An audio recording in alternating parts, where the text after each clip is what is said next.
This is the first Lido DAO Delegate Rally space, which is focused on the delegation and the Lido DAO governance.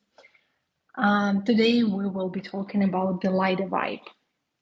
Lido Vibe is the proposal which is actually set the mission, vision, and purpose of Lido DAO, and we will discuss with Sasha, who were gathering every content for this proposal. Why is it important? How it came to the mind to set such a thing like a mission, vision, and purpose for the DAO, and we will discuss how it affected delegates and how it affected the decision-making process.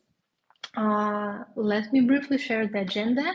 First, we will have a short introduction sections with everyone who are coming from the delegate side, then short discussion on the mission, vision, and purpose with Sasha, and after that, we will enjoy the interview with Sasha and delegates on the mission, vision, purpose, values, and all those deep and inspiring topics. And don't want to take too much time speaking. Welcome, and let's start with the delegates introduction. I would ask everyone, just to set the ground for the future discussion, to tell a bit about yourself, about the project you're from, and your experience, and make the main focus on the Lido Vibe proposal, and share if you agreed. How do you feel about the mission, vision, and purpose, and what resonates most with your values and why? I would propose let's start with Anthony.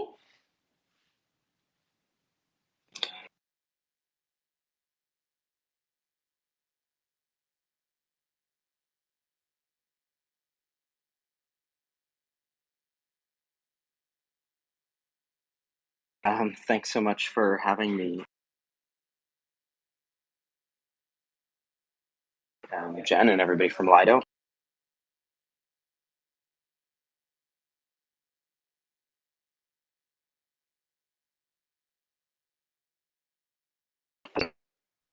Really focusing on in the future and really make it a much more scalable system. Yeah, I've been staking with Lido.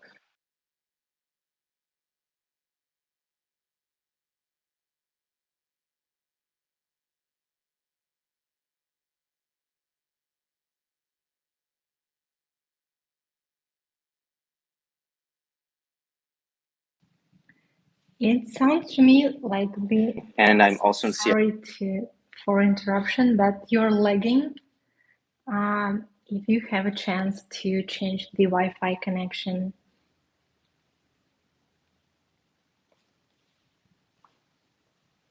And while you're doing so, I would propose to someone else to introduce. Irina, do you want to step up?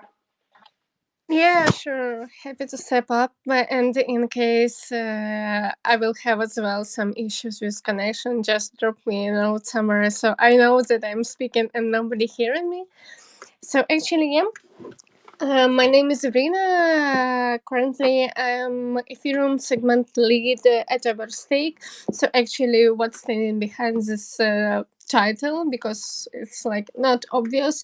So I'm overseeing Lido, and different Ethereum projects. Like Ethereum itself is a suite of also everyone that based and provides services for Ethereum. So I'm working with this project, so ensuring that everything from Everstake side is smoothly.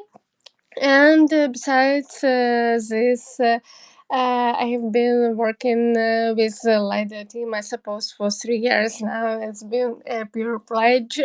And this March, I received a grant from the team, like for my contributions within recap. So maybe some of you know from my monthly Node operator community calls. Yeah. As well as I'm Lido staker for some time. So hey to everyone who's taken as well for today. listening to us. What else about mission? So I would say the one that most resonates me, and I think it's obvious from what I am doing within my social medias, is making staking simple and accessible for everyone. So I don't know, it's part of my personality. I like to explain something, how something is working in simple words, because I believe information is one of the most valuable assets. So, for those who know, thing, who have this information, so have bigger opportunities, and providing people to this equal information, clear information, it allows us to provide users with greater economic freedom. So I believe this one that resonates me the most, and I will be happy to elaborate more on this, like in second half during the interviews. You will have a chance. Yeah. Thank you. Thank you. Thank you. Really nice to meet you. And moving to the next one, Paul, do you want to be the next one? Absolutely, yeah. Thank you for inviting me. My name's Paul Lanski. I'm the project lead at DappNode, and I've been in crypto since 2014 when I started mining Dogecoin because I was late to mining Bitcoin and ASICs were too expensive when I was a student. So I'm a complete cypherpunk, and actually I got into blockchain because I believe that uncensorable, opt-in, and forkable systems are more desirable than the opaque and disempowering systems that we have now, both in politics and economics. Right now, we don't know the underlying rules, and in fact, the apparent rules are in fact a distraction from the true poles of power. If maybe you can think about some elections that are happening right now where this is in perfect display. So that's the reason why I believe blockchain-based systems have the potential to overcome this, because they are uncensorable, opt-in, and forkable. Now, I have spent the last 5 years building a decentralized infrastructure network that can power these uncensorable, opt-in, forkable systems like blockchains without possibility of corporate or government capture. I'm talking about DappNode, obviously. And we have helped thousands of home stakers with our free open source software. And it allows people and communities to run validators in their own hardware without any technical expertise. DappNode is by far the easiest way to run Web3 nodes and validators. And we're working very closely with the CSM teams, the Simple DVT teams, and in fact, many of the Simple DVT teams and of the CSM teams are running or powered by DappNode. So when we talk about the Lido Vibe, the purpose, the mission, and the vision, if the purpose is to keep Ethereum decentralized, accessible to all, and resistant to censorship, that does not only fit with what we've been doing with DappNode, it also fits on sort of my personal drive that got me into Ethereum in the first place. When it comes to the mission, which is making staking simple, secure, and decentralized, well, that's what we've been doing at DappNode. And I believe that staking or node operations on Lido have become considerably more decentralized with Simple DVT and CSM. And DappNode has been a really huge partner on both of these initiatives. And in terms of vision, a world in which Ethereum is the coordination and value layer of the internet that ties back again with these opt-in and censorable forkable systems that I think they are hugely more desirable than what we have now.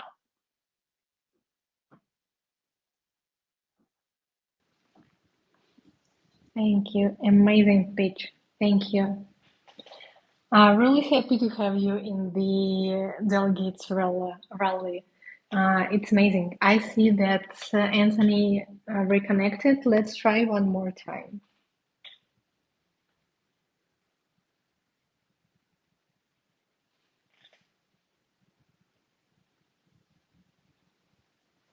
Anthony, you're muted, just in case.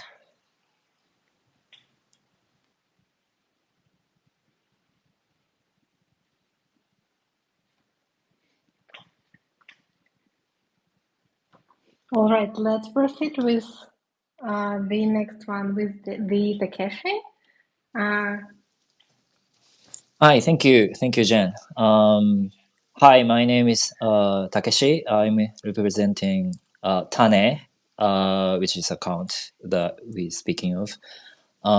So Tane is a form of kind of group of crypto native product builders based in Tokyo and Dubai and New York. I'm personally based in New York and working with members in all around the world. We have a great connection to people and companies in Japan and Asia, and kind of trying to represent what like Asia has to say in the DAO governance and the staking and node operations around here. We have an investment arm that has invested in and supported various innovating projects in crypto, especially infrastructure projects, and also bridge and middleware related project as well. We also trying to contribute to the blockchain projects by providing node operation services like running validators like Everstake. And we have participated in the Lido DBT program. We are trying to work with Lido team to provide more diverse way of node operations in the Lido ecosystem. We've been also active DAO governance participants in various DAOs. We've been very active in Optimism and Arbitrum and Uniswap, and we've been kind of trying to bring those experiences into the Lido governance and being active, kind of providing feedback and all the comments to the proposals happening in the Lido forum right now. The mission, value, and purpose of the Lido that we are most resonate with is definitely the purpose. Keep Ethereum decentralized, accessible to all, and resistant to censorship. I think we believe in the power of decentralization, which is to empower individuals, kind of providing different way of accessing to the financial applications and other applications to come in the blockchain ecosystem. And we also trying to decentralize the blockchain project in like engineering way, and also kind of management perspective as being involved in as a delegate and contributor to the governance. So yeah, that's about us. Thank you. And from my side, as a person who contribute to the Lido DAO operations team, huge thank you for participating in Lido DAO governance. This is really great to have you on a delegate rally, and the same really great to have you as an active governance participant for half a year already. And one more try to move to the Anthony. Thanks, Jen. Let's give this another go. Twitter always chooses one person to bully, and I guess I was the person this time with problems with it. But yeah, I'm really happy to be here, everybody. I'm the CEO of Aragon. Aragon obviously launched the first DAO framework back in 2017, really creating a space where organizations can experiment with governance at the speed of software, a vision of which is to to some degree, remove the need for force or violence in this world by allowing, us to govern on chain and execute on chain, and make decisions on chain, and thus removing the need for trusted intermediaries. So we're a big believer in DAOs. We're a big believer in on-chain governance, and Lido being our largest user, using our actually Aragon OS, the V1 stack. And I always use Lido as an example of one of the most important DAOs in our industry. I think DAOs work particularly well when there's a lot at stake. Haha. And Lido being that, having such a large portion of ETH staked on Lido, the need for Lido to be uncapturable to reach its purpose of keeping Ethereum decentralized, accessible, and resistant to censorship depends on its DAO being successful, being decentralized.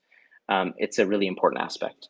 And I think what's really important with the Vibe alignment, which Sasha has spearheaded here and pushed through the DAO and worked with the DAO on and everybody who's in the DAO, is that many DAOs today fail because they don't have the MVV or a North Star to follow and to be aligned around and to keep aligned around. And thus they start to fragment and head in different directions. By having a really strong MVV, mission, vision, and values, and a really strong purpose as an organization, it allows contributors, it allows people in the DAO to know where they should place their efforts, where they should, how they should vote, and in what direction they should all work towards reaching this common goal. So I think it's super, super crucial. So as for myself, I'm a huge decentralization maxi. Obviously, really hope that I can help in any way as a delegate to really follow this MVV and vote and help Lido head in that direction.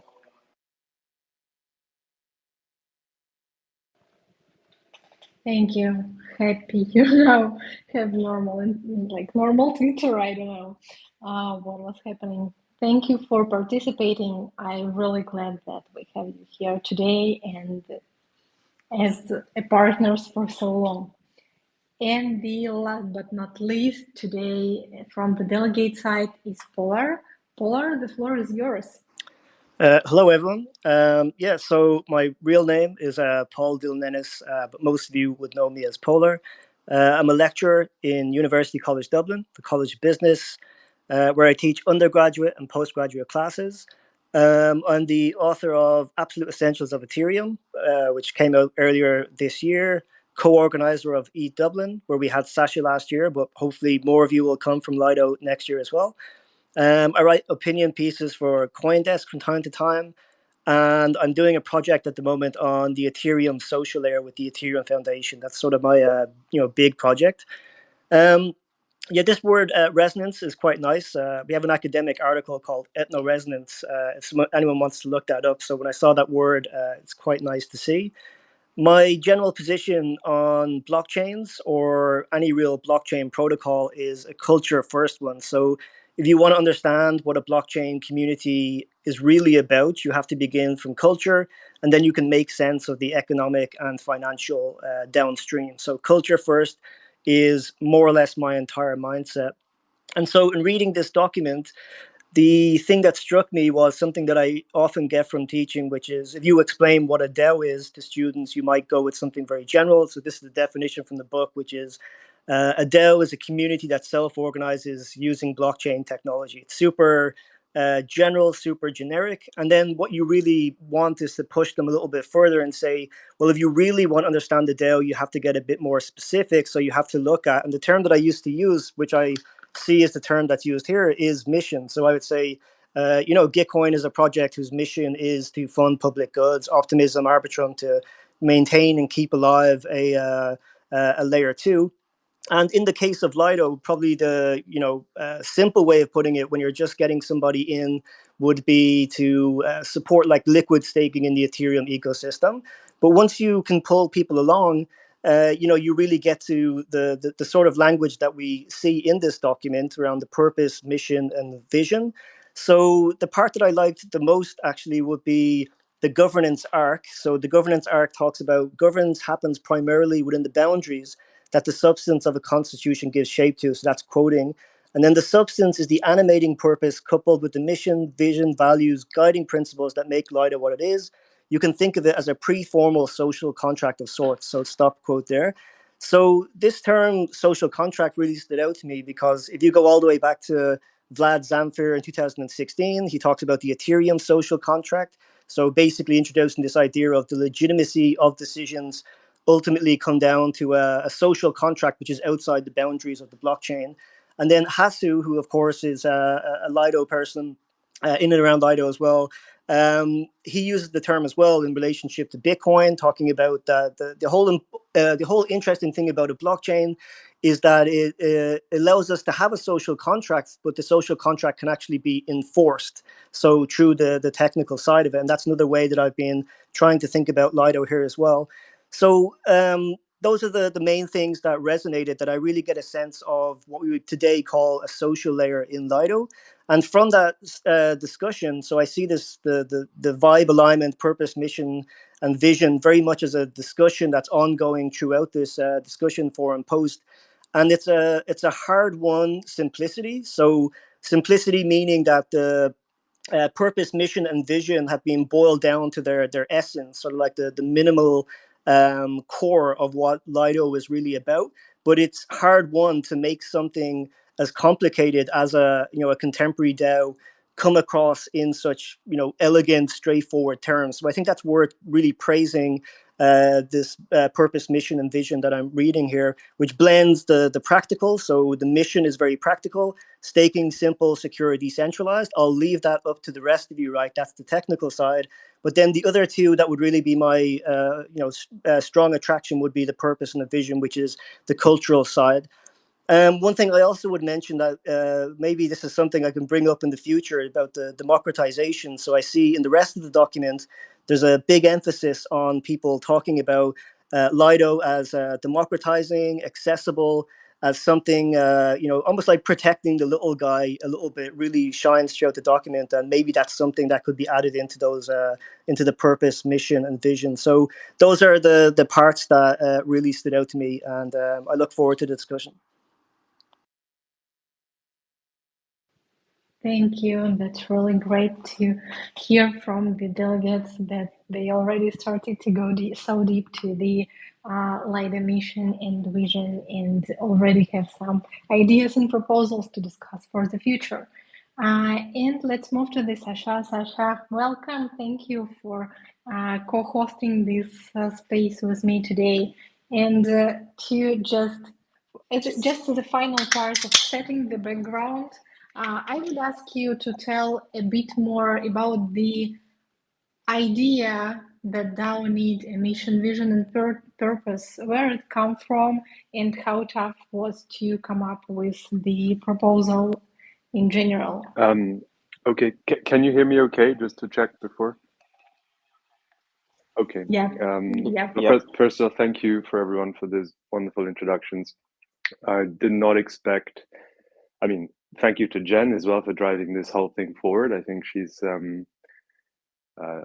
the unspoken leader here and doesn't get as much appreciation as she deserves. But I'm very, when we first started discussing with Jen, I was very kind of, I would say, pessimistic, I guess, about finding like a great group of delegates. And I've been blown away by the interest and the people like you guys that have showed up, and just listening to introductions makes me, makes my heart warm and makes me super optimistic for the future. So that, I just wanted to say that before we dive into something else.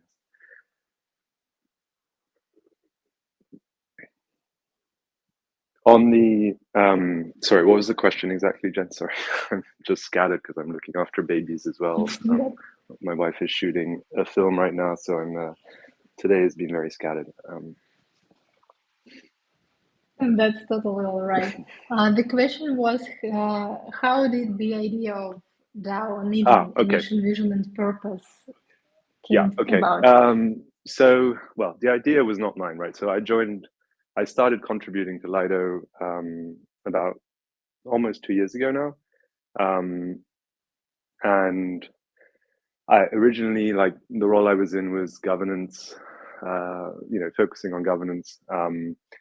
But it quickly became apparent then that we needed something like mission, vision, purpose, and that started down like a long rabbit hole that was meant to take like 2 weeks and took like 6 months. And part of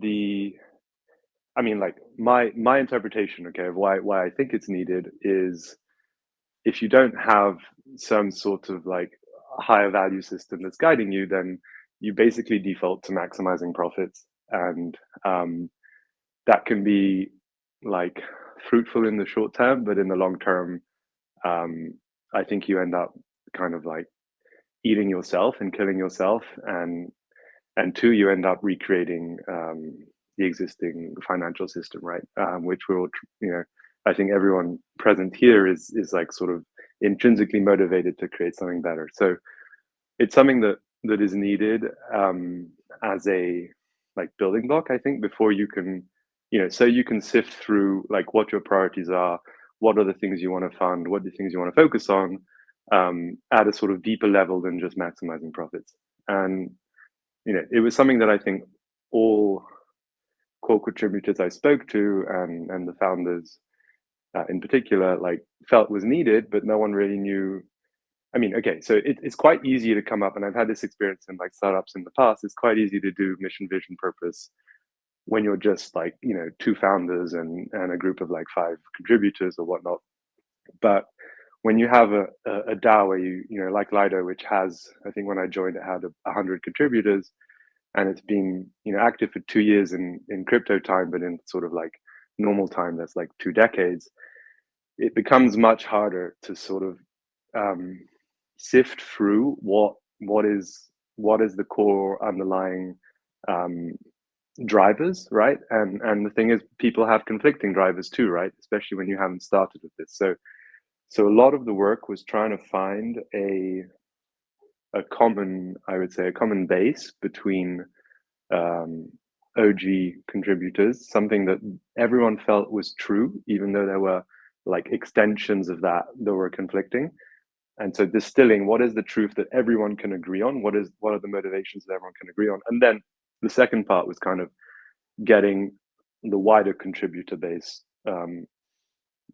on board and generating dialogue and refining, and so that's why it took so long. It's something that I think Polo mentioned, like it's very simple, the outcome, but it's a bit like, I can't remember which writer said, like, I'm sorry this letter took so long, I didn't have the time to make it shorter. It's a bit like that, like to distill it to 3 sentences is actually what takes an incredible amount of time when you have this sort of this DAO that has billions in TVL and 100+ contributors. Yeah, so that's kind of like the motivation why it's needed, and like why it was particularly difficult to do at the point in time where we did it. Thank you. I personally think that this is one of the most important proposals last year for the DAO. This is really huge work to do and really important. And my second question, and actually the last one, would be about the delegation framework. While we're working on the delegation framework, we understand that we need to add the alignment on mission, vision, purpose of Lido DAO to the Delegate application. And I wanted to ask you your vision on why is it important, and what is the risks arise if the delegate is not aligned on the DAO vibe? Okay. Well, I mean, I give you my personal opinion. I mean, people might disagree, but my mental model for blockchains and DAOs, especially those that are very close to the core protocol, is a bit like city states, right? So we're creating, and I think Polo touched on this, like underneath all this technology, you have humans, right? And that's kind of like layer 0. And if you just and what are your delegates, right? They're essentially your in a sense they're your politicians, right? I mean, politics has so many negative connotations now, but you know, there have been periods in history where it's been viewed as kind of a noble pursuit, and the idea there is just, you know, like as soon as you have you know, two humans in the room, you have politics, right? You have like a debate over you know, what are the priorities, what are we aligned on, what should we do, and so you need, like, within any political unit, whether it's a family or a village or a city or a country, you need some, you know, for this to go, you know, to fulfill your potential, I would guess, at any of these scales as a group, you need some sort of shared values and agreement.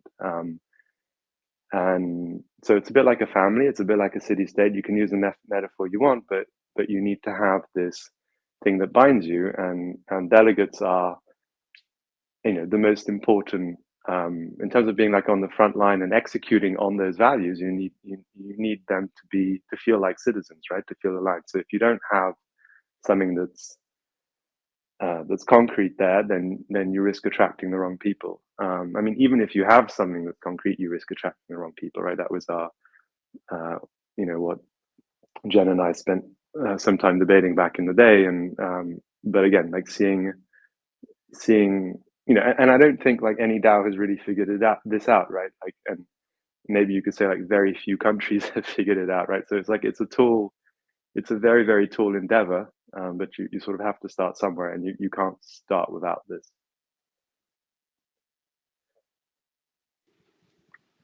Thank you. Yeah, I agree. That's why it was so important to me to have the discussion on the mission, vision, and purpose publicly during the rally. And I think that that's enough context to start the interviewing. And Sasha, the floor is yours. Feel free to ask questions to everyone, to some specific guys. The floor is yours. Okay. Let's I guess start like with someone. Let's go through like I guess the everyone. Who should we start with? Let's go with Paul. Let's go with that.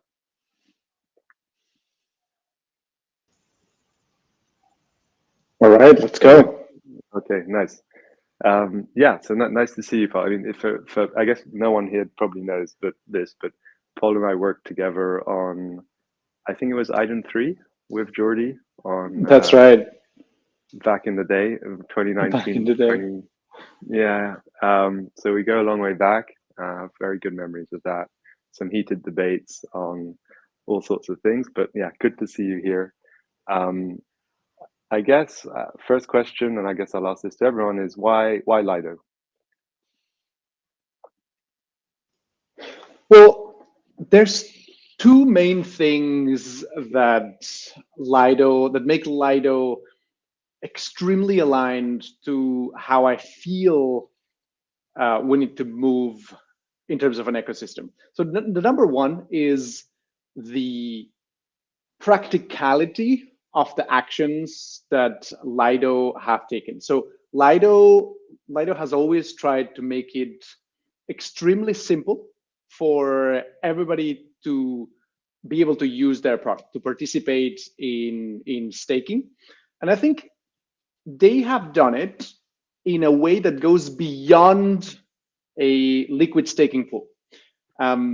Maybe at first sight, it's easy to just see Lido as a product, as a liquid staking product that has a ETH on one side, and it tries to attract a huge amount of ETH on one side, and then it just distributes it onto onto a set of validators that are more or less decentralized on that side. But the thing that people don't know about is that before Lido existed, Konstantin already contacted us in DappNode when we were absolutely nobodies, but we were pushing really hard for decentralization. And since the very beginning, Konstantin and Vasily have been trying to recruit decentralization maximalists like us, like DappNode, to help them turn Lido into a net good for Ethereum. So, and or at least into a Google type do no evil sort of thing, where it was where the decentralization, or like the purpose of keeping Ethereum decentralized. And I think when Vasily and Konstantin contacted us, it was way before you, Sasha, helped craft this this Lido Vibe. But I think it was very already from the very beginning. It was really in the foundation of what Lido wanted to be. So these sort of like super successful products that has learned how to put, or to always keep true to this very origin of wanting to be a net good, or at least a do no evil part of the Ethereum ecosystem. That's sort of like super attractive, and always kept me personally in the sphere of Lido. Number two is practical. We are helping Lido a lot with the simple DVT, with the community staking module, and even like looking forward into what other avenues we can bring to promote decentralization and make sure that Lido is non-capturable, and again, a net good for Ethereum, right? So this practicality of it, that's something that we're heavily involved, and I say we've helped a lot Lido do that, but Lido obviously has helped us a lot as well, through grants and through consultations and endless talks with Easy, with Dima, with Sasha, etc. So yeah, I think those are the two main topics of why Lido, and it's because we are completely aligned on pretty much every aspect. Thank you. That's really useful context. And in terms of like why should someone, I guess, delegate to you? I guess what's your pitch? Like, why should they choose you over all, the brilliant other people in this room right now? Not an easy question, but oh, it's definitely not an easy question. I think there's an amazing set of people delegating here, but I think the sweet spot of why people should delegate to me is because I come from an extremely practical background of running a project that has always had and always been led from an ideals point of view. We've never compromised on decentralization. We've never compromised on ideals. And at the same time, we've been able to be practical enough, just like Lido, to push forward and turn it into a successful product.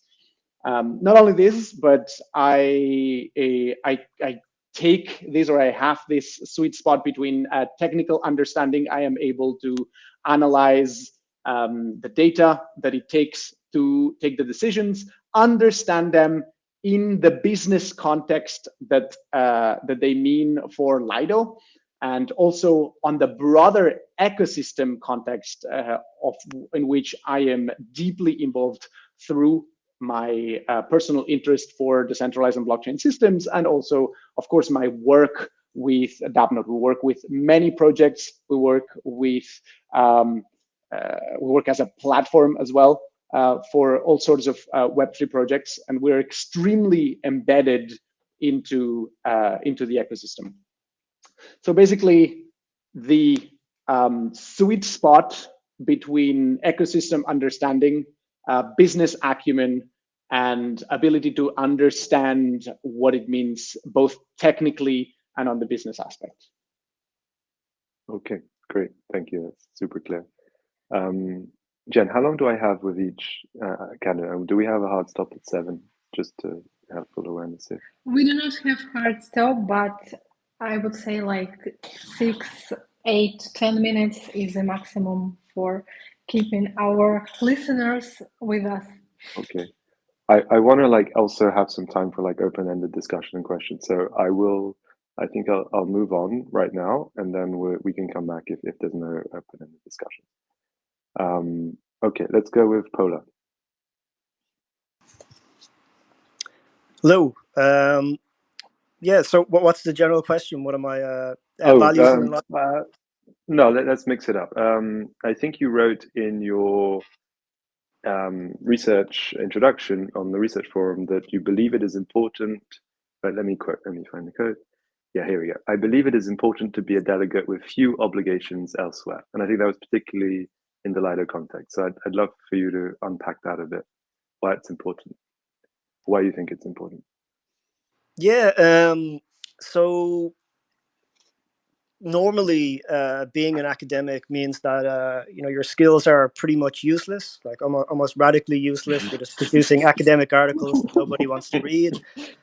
You've got a lot of time on your hands. You're sort of sitting around looking for interesting things to keep your attention. So when I was like one of the things I definitely have noticed about DAOs in general, so we are entering an era which is effectively something like a professionalization of the industry. And when I look at I haven't involved myself in DAOs very much, except as someone who will just contribute on occasion to discussion forums. And what I do notice is I see a lot of the same delegates, especially more like professionalized delegate entities, and they are operating across a number of different DAOs at any one time. And I think at that point, I struggle to imagine whether they would be, like how deeply attuned and aligned and familiar with maybe they may be familiar with the workings of the DAO in terms of its, technical workings, how the governance process works, but maybe not so deeply immersed in things like the, purpose, mission, and vision. Whereas I think by my nature, I'm somebody who is sensitive to culture and usually sensitive to the things that most people maybe I get the impression from the delegates here that this is not the case, but often in many DAOs, I get the case that people don't take the nature of the culture, the purpose, mission, and vision as intrinsic and as the first thing that you should always be thinking about and operating with. So I see that as somebody who would be more or less focused on Lido DAO and no other DAO. So I might be doing ZK Sync. It depends on how many delegations I get, but Lido would probably be my major focus. That this would be an area or this would be a situation where, and I've already started to do this, to start going through all the different major governance proposals, immersing myself in them and using that academic know-how and applying it to Lido. So that's what I meant by it. Just that it would be getting my full attention, I guess, is the short way of putting it. Great. Yeah, I mean, I guess that kind of answers, why people should delegate to you. Or do you have any, in terms of that question, is there anything you would add to there, or is that pretty much summarized?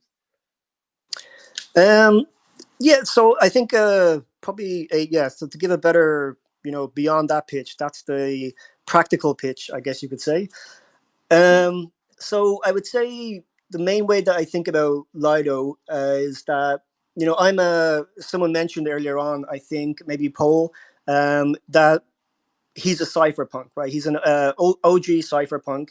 And I think one of the things that I can, very plainly state and that anybody can assess and look into me and see is that I've always been a, good old fashioned cypherpunk and upheld cypherpunk values. And what I see that as is there's two projects that are ongoing when I think about Lido and Ethereum. One is, of course, the bigger project, which would be Make Ethereum Cypherpunk Again. So, and when I think about cypherpunk values, what I'm thinking of are decentralization as a meta principle. So the idea that power should be distributed as widely as possible amongst many stakeholders. Permissionlessness in the sense of, no permission required to use protocol, censorship resistance, no censorship, and then credible neutrality. The protocol shouldn't favor anybody in particular. And that's probably something I would add to the purpose. I noticed that credible neutrality isn't kind of listed, but I'd want to add that in. So these values I see as cypherpunk in general, I see as a corrective ultimately to centralized powers. So we're in an era where we're walking slowly into something more authoritarian, more centralized, And so it's important that we have alternative organizations that are demonstrative of our capacity to do experiments in securing self-determination in a decentralized way. So I think the big project that I'm looking at or thinking about always is the make Ethereum cypherpunk again. And then I see Lido as very much connected to this. I see actually Lido as being cypherpunk aligned. So if I was thinking about Lido now, I would say keep Lido cypherpunk aligned. So it doesn't need to be made cypherpunk again, but keeping it aligned I think would be important. And that's really recursive because the more like if Lido remains cypherpunk, then this is something that will feed back into Ethereum as well. So keeping Lido cypherpunk aligned is part of making Ethereum cypherpunk again.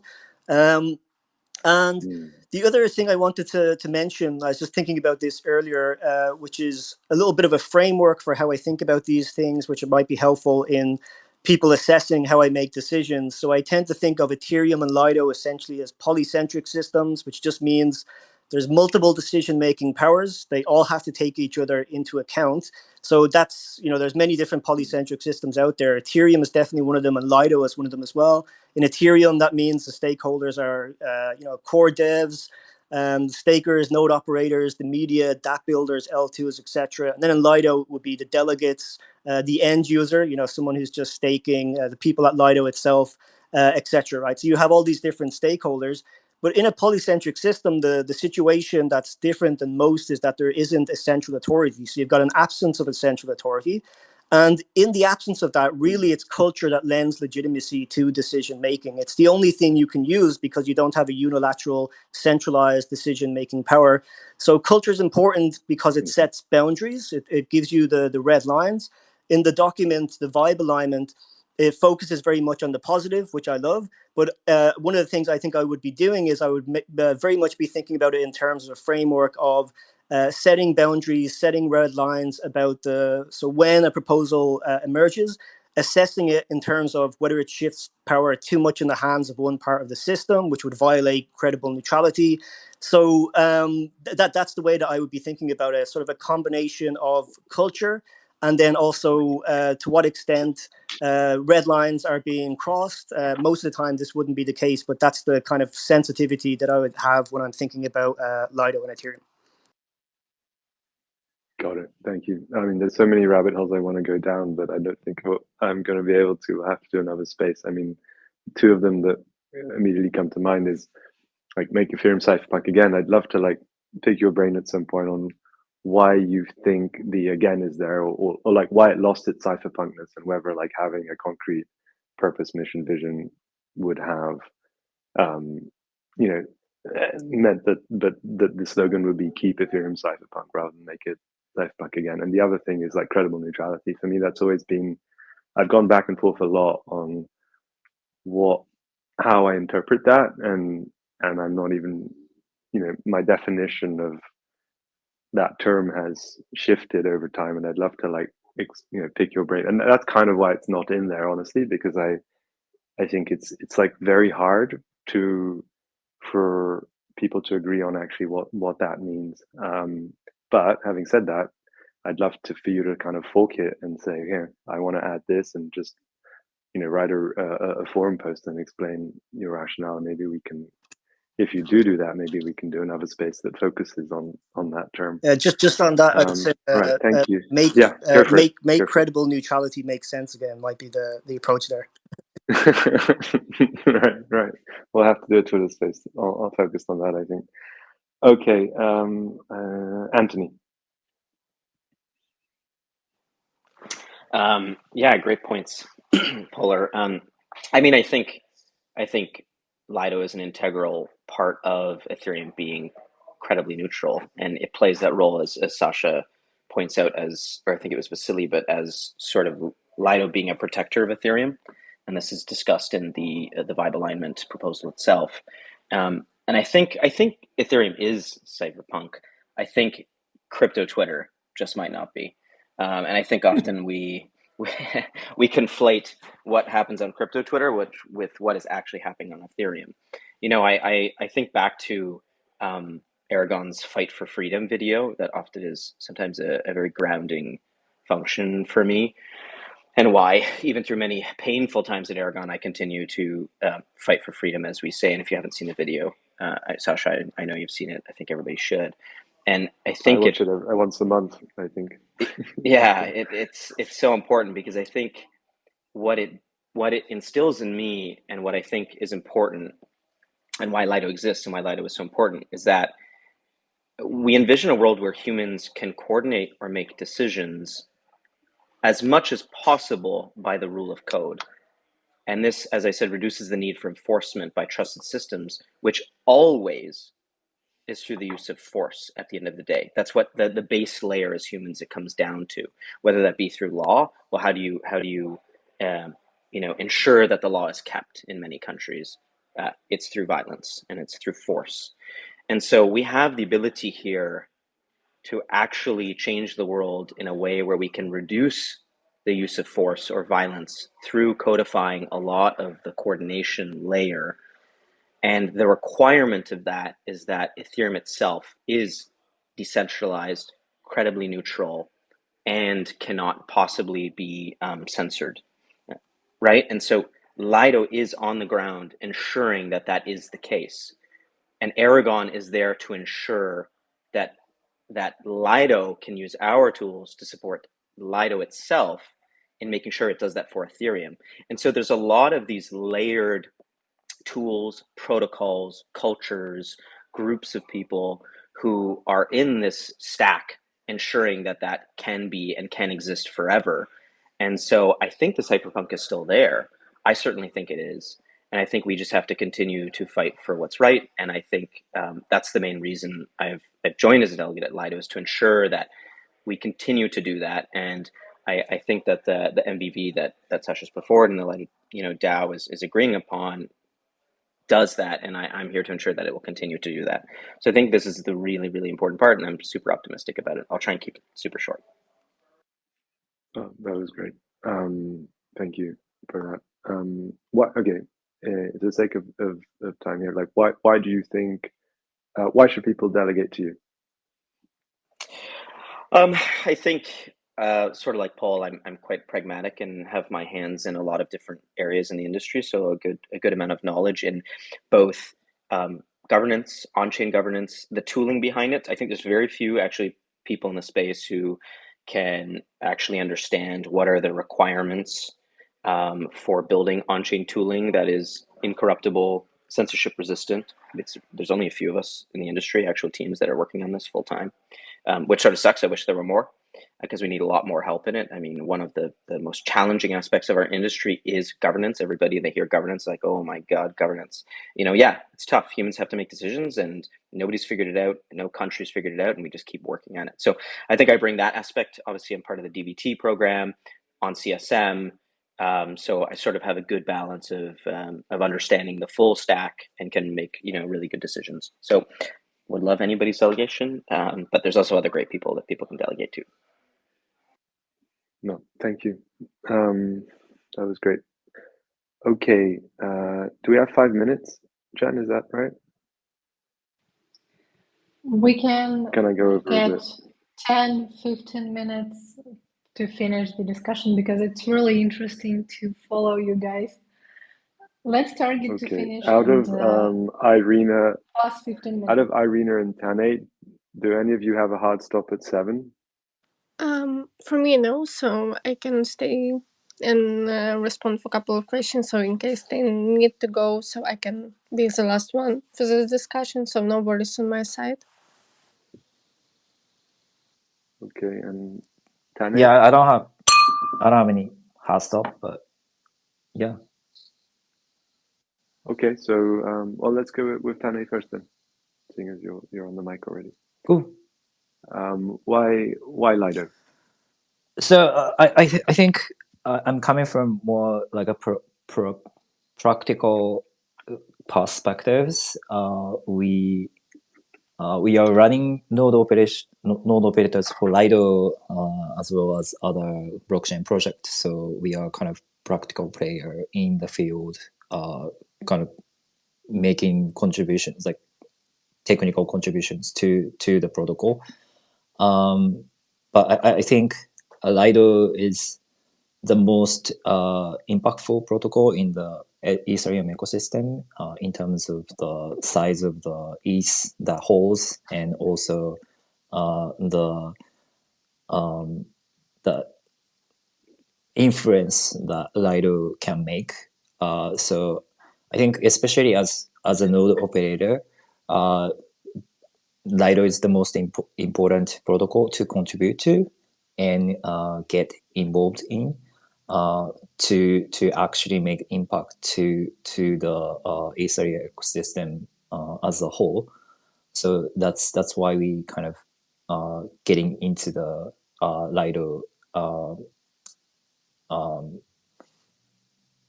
ecosystem as a node operator as well as the delegate, and also getting involved in the Lido governance for a couple months at this point.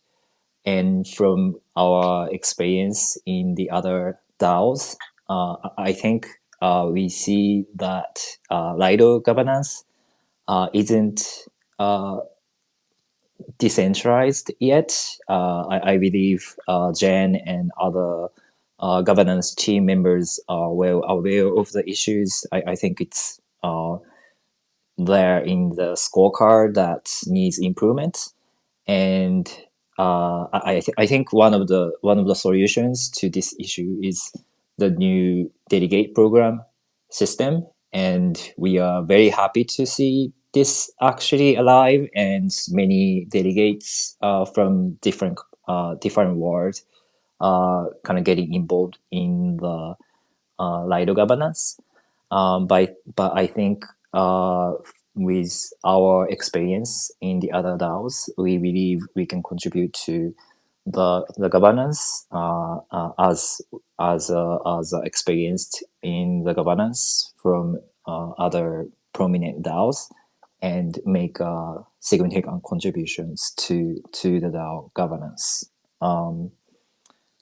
Yeah. Okay, great. No, interesting mixture. Like, I like that Polar's take is like one needs to be fully focused on Lido, and your take is like we can take experience from our I think other my DAOs and bring it. It's yeah interesting my contrast. perspective to that is, yes, if delegate gets involved in many kinds of DAOs and make contributions like differently, I think that's maybe less of the impact that they can make compared to like the delegate fully focus on Lido or particular DAO, but it's also limiting the how do I say, like what you can do with the DAO governance, and what particularly working in the other DAOs, which can be converted, like incorporated into the Lido governance to match what's working, what should be working in the Lido governance with the mission, values, and purpose considered. Are there any like practical learnings you've had from being involved with other DAOs that you think like this is something that's like been done consistently wrong, and I want to do things better? It's a difficult question, but just thinking out loud, are there any sort of general lessons and that you've drawn that we can learn from? Yeah, actually, we are making proposal right now in the forum. I think the voting is the most important perspective in the governance, right? And I think, yes, like following other DAOs, like what other DAOs are doing, like without thinking about the how do I say, like without thinking about that to be in the Lido governance, but also it's important to kind of have like common ground or common format of the things to work, especially for voting, it's like people have some cadence of thinking about the DAO governance and voting, and I think that some kind of common ground for the governance is important, and also like a forum and then the governance process. I think they are very solid in the Lido governance, which is great. But yeah, setting the solid governance process is the key to the success of the DAO governance. To me. Okay, thank you. And in if you can do it in a couple of sentences, like what is like why should someone delegate to you? Yeah, I think as I describe what we are doing, like a node operators and active DAO participant in the other DAOs, I think one of the most important perspective in the context of the Lido is the decentralization. And I think one of the important decentralization property is geographical diversification. I think node geographical diversification matters, and I think Lido is very keen to pursue having more diversifications in the node operation side. But I think the governance side and the management of the protocol is also important to have a representation of the different kind of worlds, especially Asia and Japan. I think that would be a good property to have, and I think we can provide that perspective, which is very unique compared to other delegates. And I think it's important to the governance and the whole Lido ecosystem.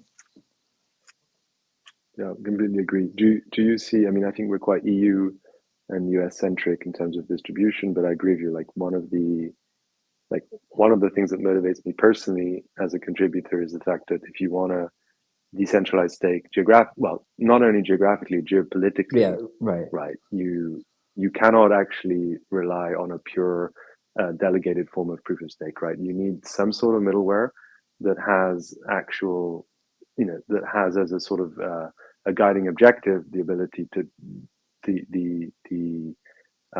objective to decentralize this stake as much as possible geopolitically. So it does excite me that you are part of a side of the world where we have not so far maximized, I think, our potential, and something that is core to, doing that, I think will be core to Ethereum, and like this notion of, I guess, neutrality. I'm not sure if to put the word credible before it, but this notion of like being neutral to as many people as possible across as many different cultures as possible. Yeah, completely agree. Thank you. Okay, let's go to who am I missing? Everstake. Of course. Irina? Last but not least. Yes, last but not least. Okay. It's the same? Yeah, why? Well, I don't know. Is there anything on your mind? Is there anything you want to say, I guess, before we I think dive into a couple of questions? a lot of was said, but actually, I was listening to everyone, and this question was so repetitive, like, why Lido? Why Lido? I'm sorry. It's my fault. My thought is different. It's like just you can like take this question in different perspective, because for example, it's like why Lido for me as a staker. Like I'm not staking only with Lido, but Lido is one of the few protocols I'm staking with. And why I choose Lido for staking? Because of security, because of reliability, because how many years Lido is on the market. Why Lido for me is for delegator, I think the best response would be here is that I believe to represent something and to take part in some fruitful discussions and to decide something and to take responsibility on your decision means that you understand the ecosystem. And I believe all of us who are today and delegates, so we are for a long time in this ecosystem. We understand what's going on, what was before. We understand the context of many proposals, because when you analyzing them, you will see that there is something behind them that was earlier accepted or influenced them, and everything like that.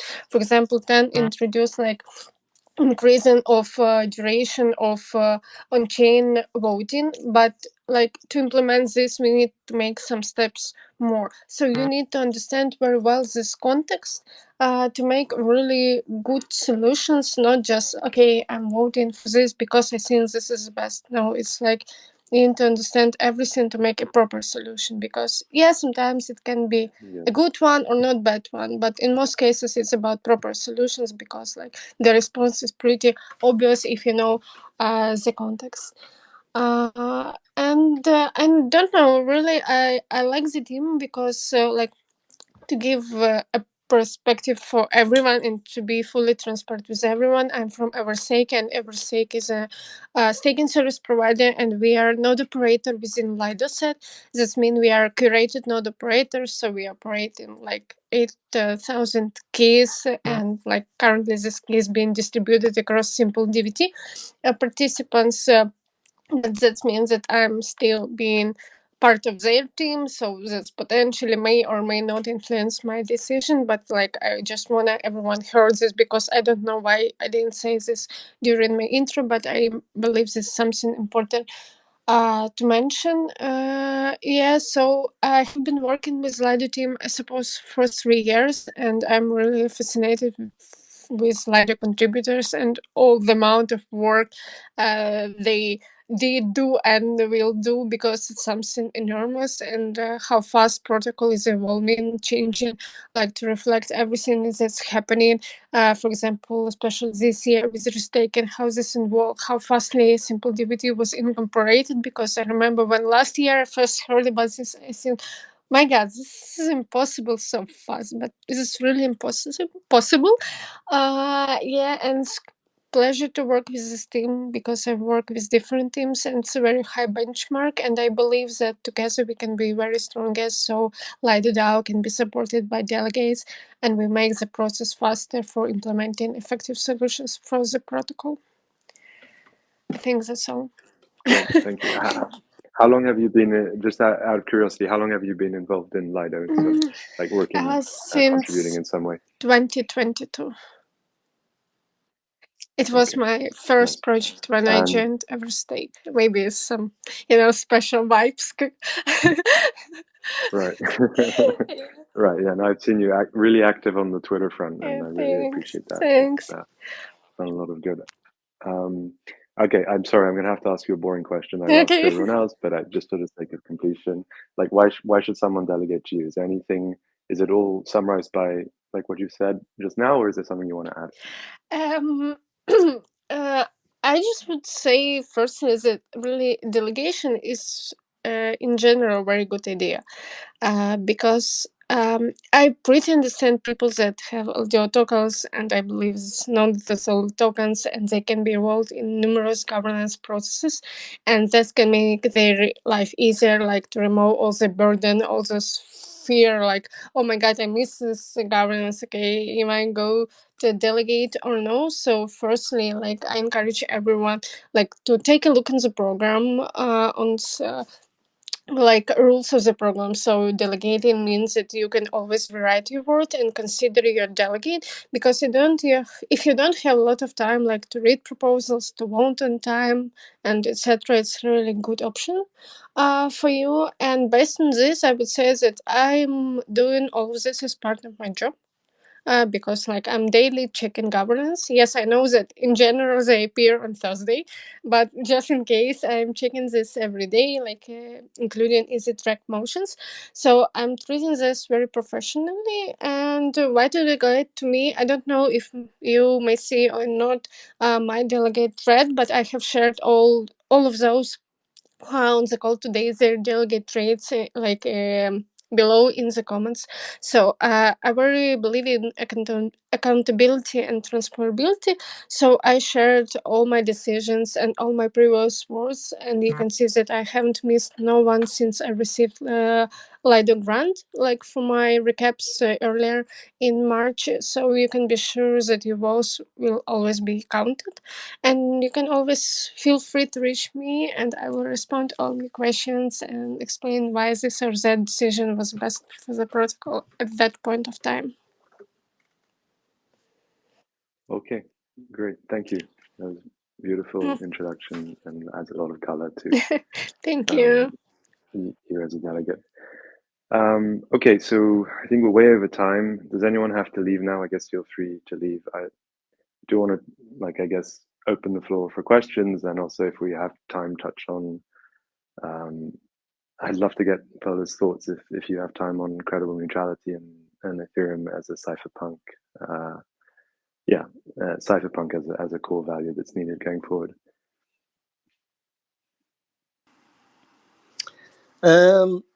Yeah, so I mean, credible neutrality is it's one of those. Well, wait, Paula. If you have time, let's wait. Let's open the floor for questions first, and then we can jump into that. Or if you have to go, we can jump into that on another space. It's up to you. No, it's okay. One more space to discuss. Let me check You the think questions. I don't Yeah. think I see any of them right now, because mostly we agreed that this one would be focused on the interview and discussion. That's feel free to discuss credible neutrality.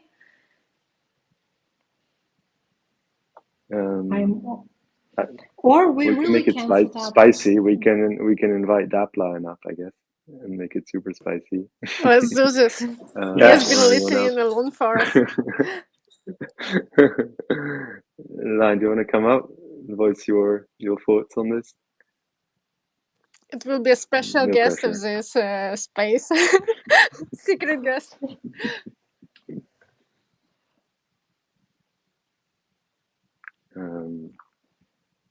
I'll give him a minute, otherwise we can, or if anyone else has questions, I'll wait for a minute. Let's see. Sasha, why don't we ask you a question? Okay, yeah, go for it. Yeah, why don't you talk about how you feel about the delegate program and what you're... No worries. Oh, thank you for being here. Oh, shame we missed Line. Okay. Yeah, well, next time we'll do another one. We'll do a spicy Lido DAO space. I think we can hash out philosophical concerns. Okay, what's the question? Sorry, Anthony. Yeah, I mean, Sasha, why don't you talk about what your hopes are for this change in governance in adding delegates? Why don't you talk a little bit about what your hopes are for this new addition to the Lido DAO? No, I mean, I think it's it's a great first step on trying to get a group of people that feel very strongly about Ethereum and see, have a vision for how they can guide Lido towards, making Ethereum stronger, more resilient. And I think I'm very, because to go back to the city-state metaphor, right? If Ethereum, I don't know, you can do whatever scale you want, but if Ethereum is a country, then Lido is an important city of Ethereum, and you want that to be aligned. And so it's great to see so many people that are from different backgrounds that feel very Ethereum native and values aligned, and at the same time understand that Lido can be guided towards being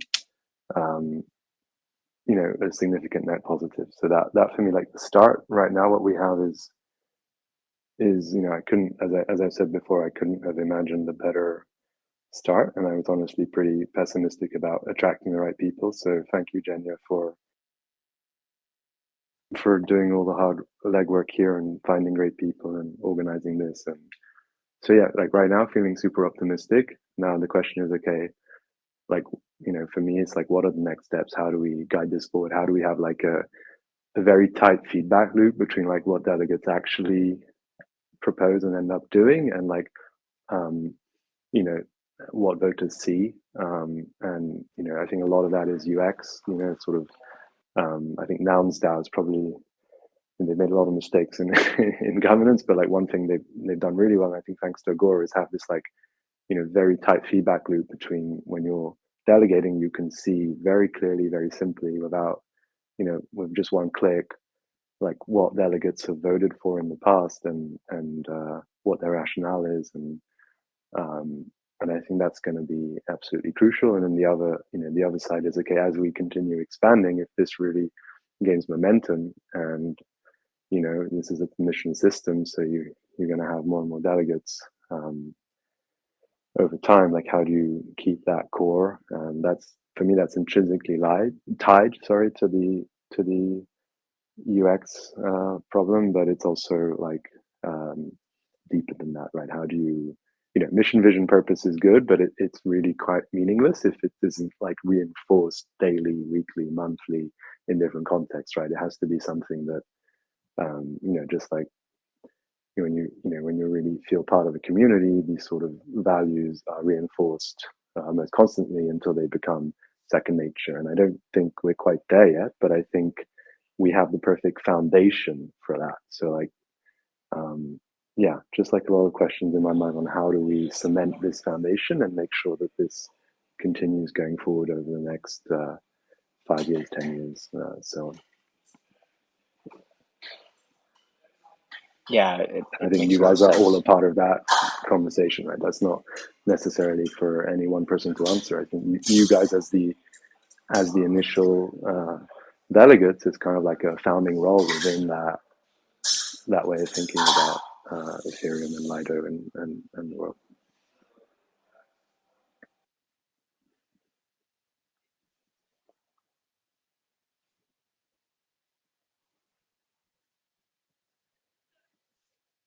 Any questions before we jump to the credible neutrality?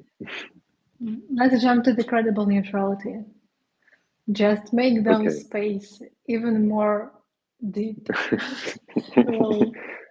Feel free. All right, Paula, I guess my concrete question for you is like, what do you understand by credible neutrality? Has your like interpretation of it shifted over time? And how do we get to a stage where like there's a common understanding of what it means? Easy questions first. Yeah, it might be a bit of a so I guess I'm a sucker for you know, hopeless terms, you know, concepts that didn't make it, that kind of thing. So I mean, I think it can be read relatively simply. So I mean, the real benefit for me is that if you talk about the different cypherpunk values, you're trying to explain, you know, why is Ethereum important, and I'm thinking about an audience here of students, right? So newcomers, students, young people who don't know the philosophical debates. They're not going to be reading Vitalik's post or anything like that. And you're talking about decentralization. They get a good sense of, you know, distributed power. They get what permissionlessness and censorship resistant means instantly, because they're sort of just fancy names for, you know, allowing people to use a protocol, making sure there's no censorship.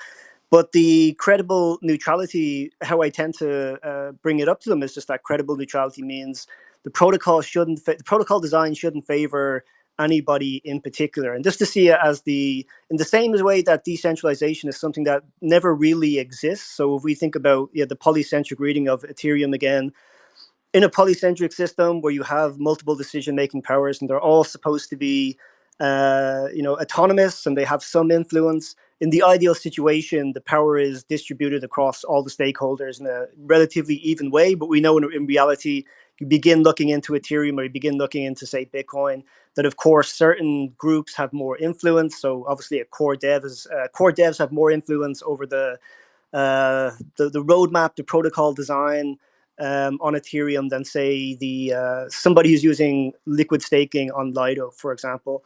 So I see it similar to decentralization as something to aspire to. It's a little bit of a North Star concept that even though decentralization is imperfect in the present, it should always be what we are aiming towards. So we're always aiming toward establishing something like decentralization, or even decentralization is the term that we keep in our back pocket when we see forms of centralization beginning to emerge, that we evoke these implicit cypherpunk values as they become under threat. So they're values that for most of the time we don't think about too strongly until you get to a crunch issue.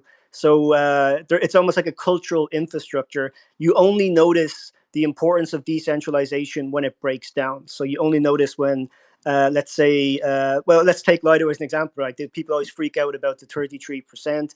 And so it becomes a topic of debate. Or if we talk about issuance, so issuance becomes, it's a debate about something relatively like the block size war in Bitcoin. It's a technical discussion, but really it's a discussion about the influence of like developers. And there's a lot of misreadings and misinformation that goes both ways. I guess L1 versus L2 would be the current example. So I see credible neutrality as a useful way of thinking about this as well, where you're really thinking about anytime anything is being created or anything is being proposed or anything is being designed, that you think deeply about what is there at any point where the benefit of the design goes too far in the direction of some particular stakeholder in the polycentric ecosystem. So I just see it as a way of thinking about fairness in design. So one of the things that is in Vitalik's blog post, which I always remember, is one of the points is keep it simple. So when he's talking about the design principle of credible neutrality itself, he's saying, you should always try to keep the protocol or the blockchain simple. And I would say the same thing for the concept. Just keep it simple. It's about the ensuring fair design and ensuring that you don't, favor any group in particular is how I would try to rescue a term, which is probably a hopeless enterprise. But anyway. Yeah, no, that's a really that for me adds a lot of color to your point. Did you have something to say, Paul? You can go. Yeah, I'm looking up Vitalik's blog post because there's something I want to add, but you go first. I think credible neutrality, coming from a bit more of a practical point of view, is a moving target too, because it's not like a static aspect of like, okay, if we fulfill this set of requirements, we are credibly neutral, and the protocol is credibly neutral. And we've seen with a very simple example, which is MEV, that this is not the case. The initial idea was to create a protocol that didn't favor anybody, or that sort of distributed this power among all the validators for block building. But it turns out that this design that we chose had some downstream consequences that had to do with the block building, that the MEV ecosystem that already existed in the proof of work was strong enough to coordinate an off-protocol system that now allows for several actors to extract value from the users of the chain. This was never in the original sort of idea or the original even design space of Ethereum as a proof of stake system. But because of the downstream consequences of every single technical decision that you take, these ended up happening. And there's clearly, this is like a billion or even $1 trillion industry right now. And yeah, I think this credible neutrality defined as a protocol that you can look at it and discern that it doesn't necessarily discriminate against any actor is a moving target. Not only this, but some of these designs, some of these decisions that we're taking give economic power to some projects, and these players are heavily involved and hugely funded and involved in the governance of the new EIPs, the PBS designs, et cetera, et cetera. So I think we need to be always vigilant on this credible neutrality, which is sort of very honorable. But in practice, it is a constant battle. As Paul is saying, it's I don't think it's a lost thing or a lost term, but I think it's a very actual term and has really it's involved in every technical decision we take in the protocol. Yeah, that makes sense. Does anyone have any thoughts on that? Do you want me to go polar, or do you want to go? Yeah, I'll just say something briefly that that really captures what I like about the term, is that credible neutrality, unlike the other values, which are in some way they're more kind of classic cultural values. Credible neutrality always seems to imply to me, or could be something where we maybe lean into this or try to reimagine it for people in the modern context as the more dynamic or processual term. So it's if I was trying to revive it, and again, as Paul mentions, it is a term that still exists. So by reviving it, I'm thinking of maybe getting it to have that same place alongside permissionlessness and decentralization. That it could be the term where it stands in for the active vigilance of the other values. Might be a useful way of at least that's how I tend to think about it. It's the more active vigilant term amongst the other ones, which are more aspirational values. Yeah, I think Love it. innately the problem that we're discussing here is that Paul is bringing up that it's a moving target, but for a system to be credibly neutral, it shouldn't change often. And certainly humans changing it, and every time it's changed, can have an eroding impact and effect on credible neutrality itself. So I think that's really, it's a moving target, but at the same time, we keep moving the target. And so the less we can move the target, the more likely we can reach credible neutrality. So I think we're sort of playing against ourselves to some degree. I mean, the term itself is probably one of the most bastardized terms in the industry that I hear used far too often in instances where it doesn't need to be used. But yeah, I think that's what it will always be a challenge, because we keep moving the goalposts, and we're not supposed to move the goalposts for it to be credibly neutral. Right, that's interesting. I mean, like for me, like the constant philosophical battle I have in my head is the fact that there is this.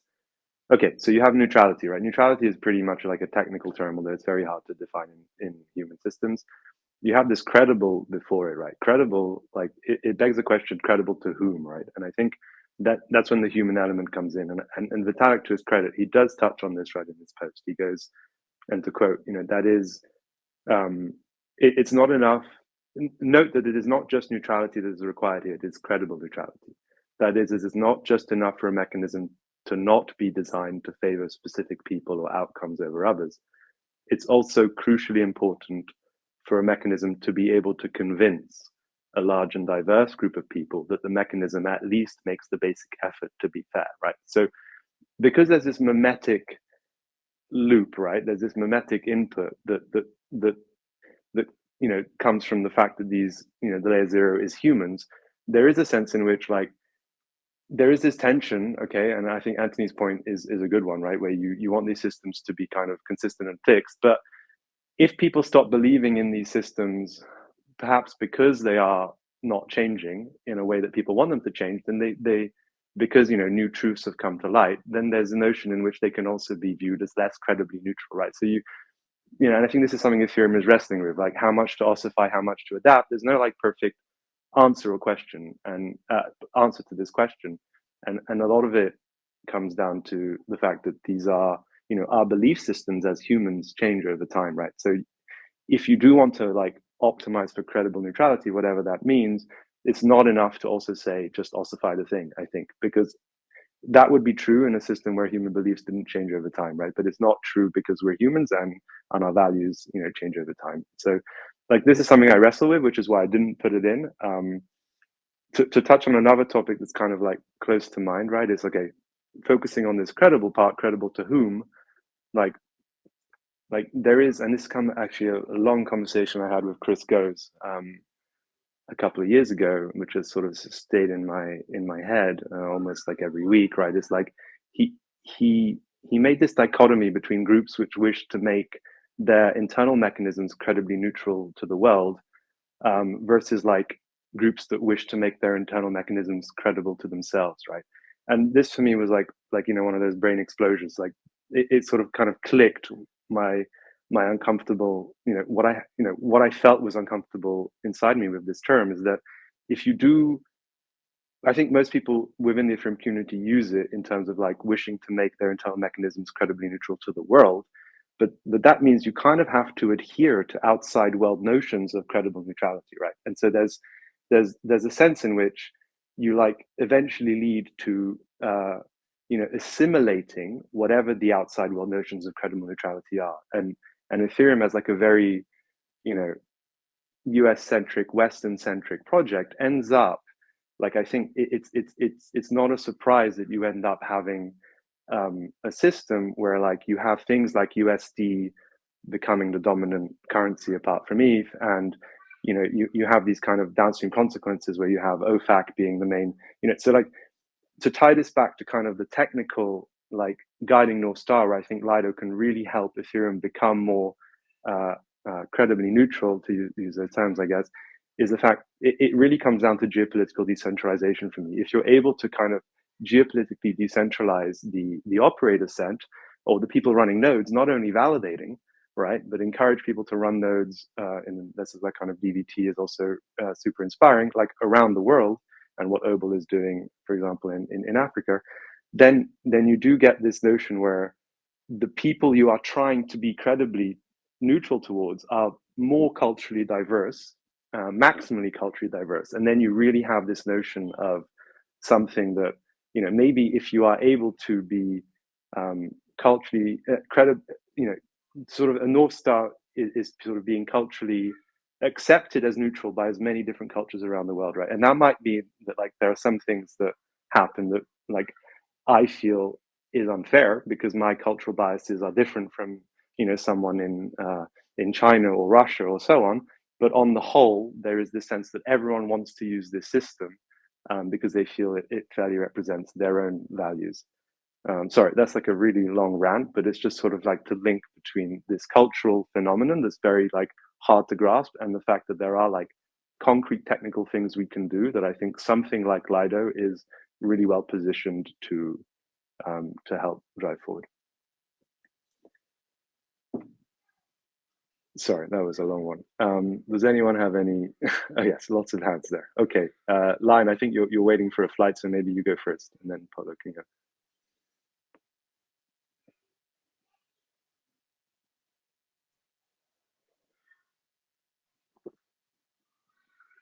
I can't hear that line. I don't know if anyone can. I can't either.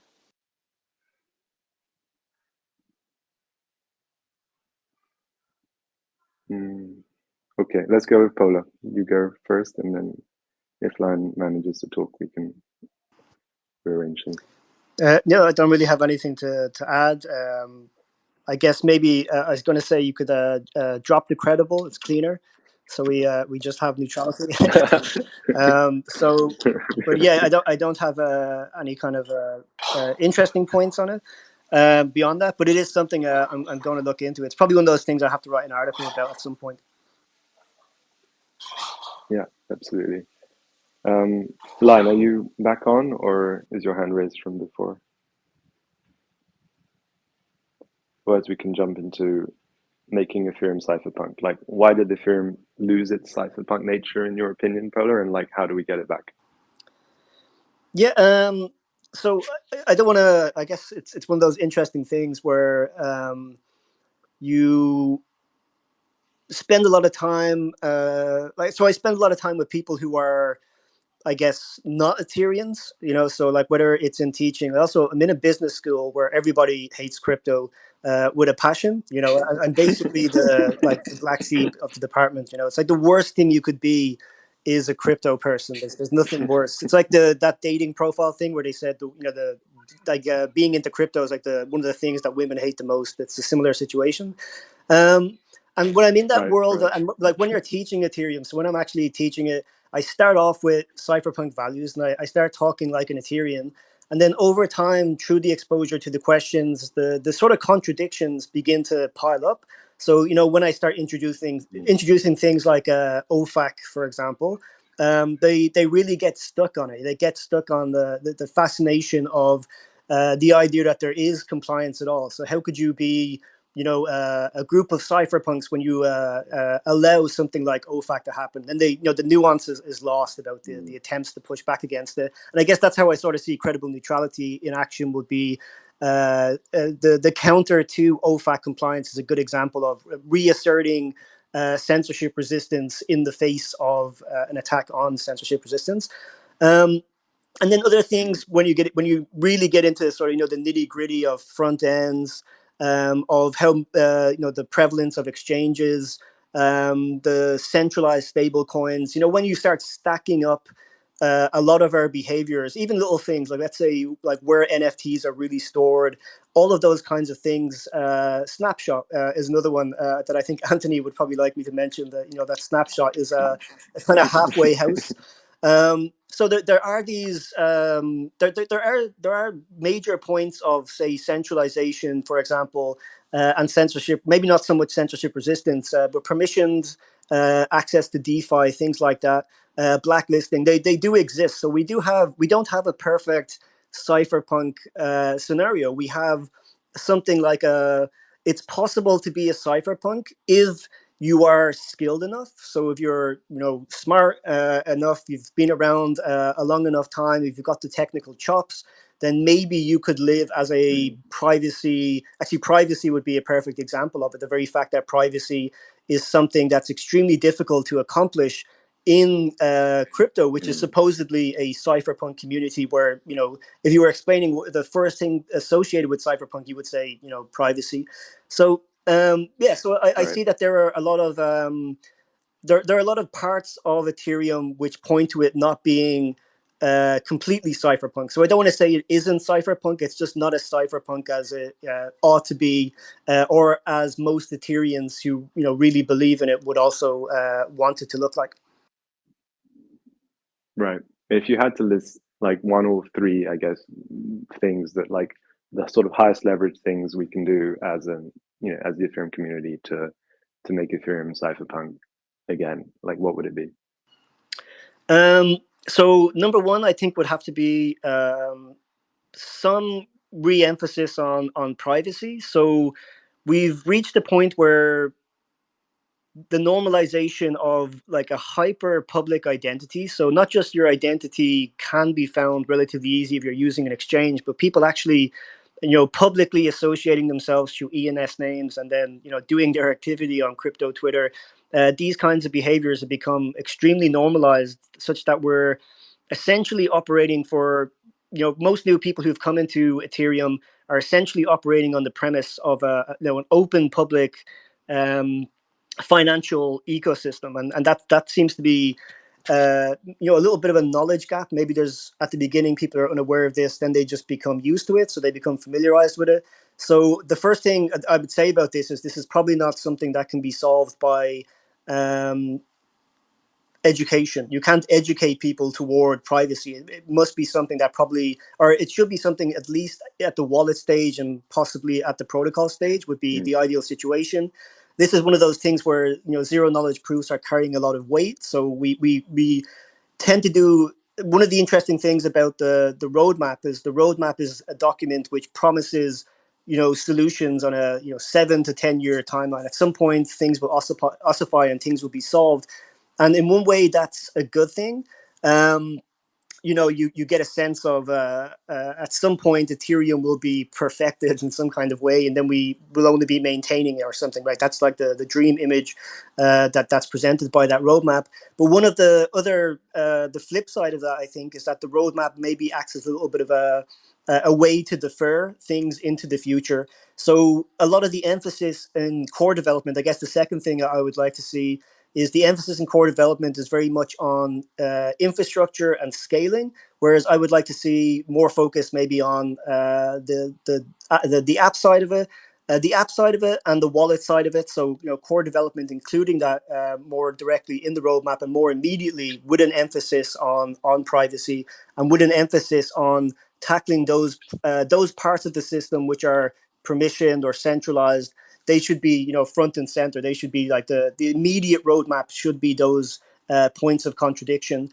And then what else? Another thing I think might be is a little bit more cultural, I guess, which is if you go to EthCC or you go to DevCon, what we tend to do is we get speakers up, and the speakers are talking about technical developments in Ethereum. They're usually developers or major protocol people, so someone from Aave or something, for example. But really, I think what we should be having in those main stages are actually cultural talks, introducing people to cultural values, telling people what cypherpunk is. I would like to see that more front and centered. It seems kind of crazy that we like the presumption at the moment with the way we're doing conferences is that it's for people who are already enthusiasts and hobbyists, and so they get there and they're hearing a 20-minute talk about a topic that they probably already know about, whereas it might be better for us if we try to make it more interesting to newcomers by bringing things down to a level that is more accessible and explaining more the rationale and reasons and the motivations. I guess our version, the Ethereum version of mission, vision, and purpose is a little bit lost and should be front and center at events as well. Interesting. Like one thing I've always wrestled with here is like, who would, like, okay, let's say you okay, there are two questions. Like, if Ethereum has a mission, vision, purpose, let's say it had it, like, who would, like, is that necessarily exclusive in a sense? Like, is part of the magic of Ethereum that, it attracts all sorts of people with all sorts of visions and values? That's the first question. And second question is, if you did have that, who would come up with it? And does that create some sort of like centralized point of failure? Here's where you get into my more like fringe esoteric kind of like views. But let's go. That's why I'm here. That's what I'm here for. So the big fear with Ethereum is that the big fear with culture is that in Ethereum is that people think if anybody's proposing a main core message, then this is a form of centralization. It's cultural centralization as opposed to technical or economic. And I think that can be fine, maybe in a culture where, say, like cypherpunk is already the default or main cultural milieu that's going on. But at the moment, I would say we're probably either in a point or getting close to a point where the dominant culture is actually more degen. So we're all cypherpunks, let's say, in here. We're in a little circle, and then surrounding us in this giant concentric circle is degen culture, which is crypto Twitter and degens, all the kind of crazy degen behavior that's out there. And so the image I always have in my head is like we're sitting in a park in the commons, the Ethereum commons. We're all politely sitting on the benches, being good delegates and talking about the purpose and keeping staking simple, etc. The other side of the park is a bunch of degens. They're just kicking over the bins, listening to loud music, causing trouble. They don't care about any of this. So I then think that. So I think that that's the situation where you can allow that to happen to such a point, and we're probably at that point already where we're from a cultural perspective, we are overwhelmed, and so there has to be some kind of pushback, or else it is just degen. So we are just in the casino, and we're like a minority in the casino. I guess we're the people walking around the casino, keeping the machines, going. So I think the people that should do it, I would like to see the same way we have core devs who work on technical issues. I'd like to see people who do core development, but the core development is culture focused. So people writing on the Magicians Forum, R&D, EIPs that are culturally focused. I think that's a bit of a out there idea for a lot of people, but I think it might be necessary, even though it would cause like lots of controversy. But I'd be interested in it anyway. Interesting. Do you see okay, cypherpunk degen? Do you think it's possible to be both? And then Anthony, I think, sorry, you had your hands up, but for me, I don't necessarily see these things as orthogonal. Like, I think there's an overlap. Like, I would consider myself as a sort of cypherpunk degen, I guess. Like, how do you, from what I've heard from you see them as kind of orthogonal, or is it just that like the overlap is just like minimal? Yeah. So the problem with the term is we probably need two. So you need maybe like a degen with a small d would be you, and you're interested in Mad Lads, and you're kind of like playing around with some things on Solana, and so there is like a degen who's somebody who I see as a polyamorous when it comes to blockchains.